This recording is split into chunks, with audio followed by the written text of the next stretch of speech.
I blog. I blog to share my thoughts, to deepen my understanding of a number of different words. I blog to share what wisdom I may have obtained from mistakes that I've made or from lessons that I have learned. But in the end, I hope that what I blog about enriches your life in any one of four ways. I've said it many times, and if you've read my blog before, I'm sure you have not missed it.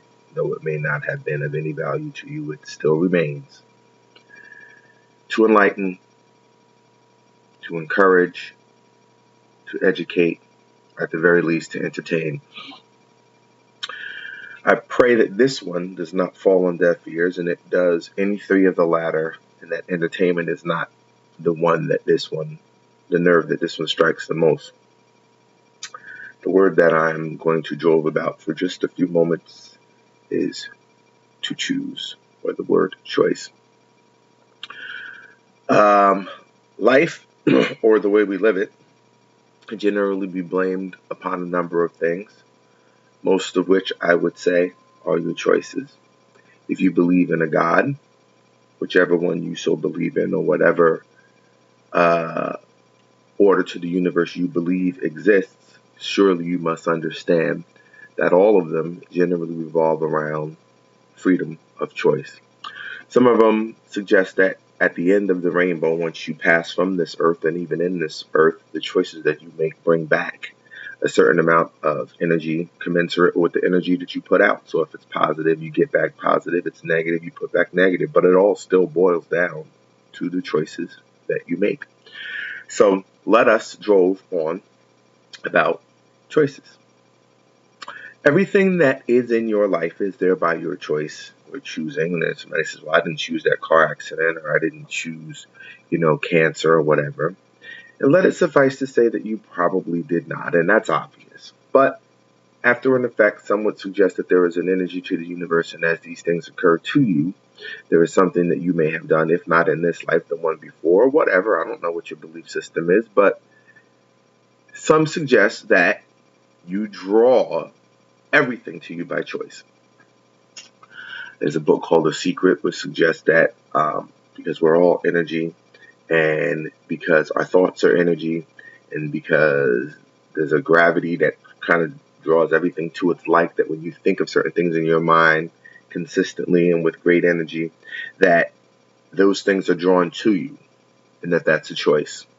That includes success, cars, money, jobs, relationships, hopes, fears, aspirations, whatever.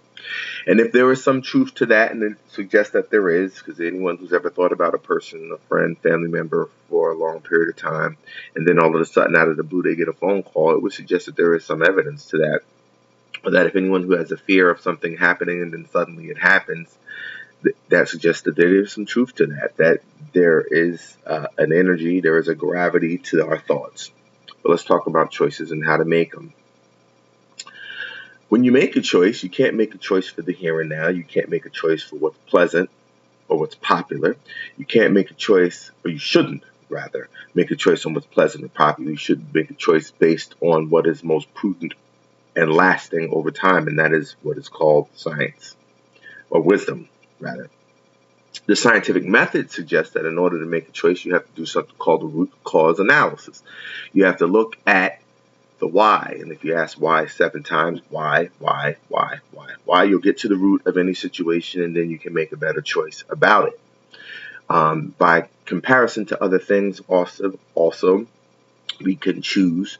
Like when you're picking a car to drive, you have to say, okay, what do I need in a car? And then you pick 3 other comparatives, and you choose based on the best comparative and price, so on and so forth. All things in life boil down to choice. Unfortunately, a lot of the times when we make choices, we don't make it using the logical process.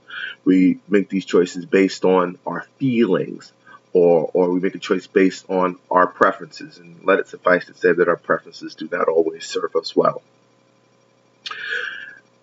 I encourage you to think more deeply about the choices that you make, whether or not the choices you make are going to be good for the here and now, whether they're going to have lasting positive impact on your life. And in doing so, I think that a better life will be afforded to you. So thank you for choosing to listen or to watch this video and to read my blog. I appreciate it, and I hope that your life is enriched by it in any of those 4 ways. Make good choices. Peace.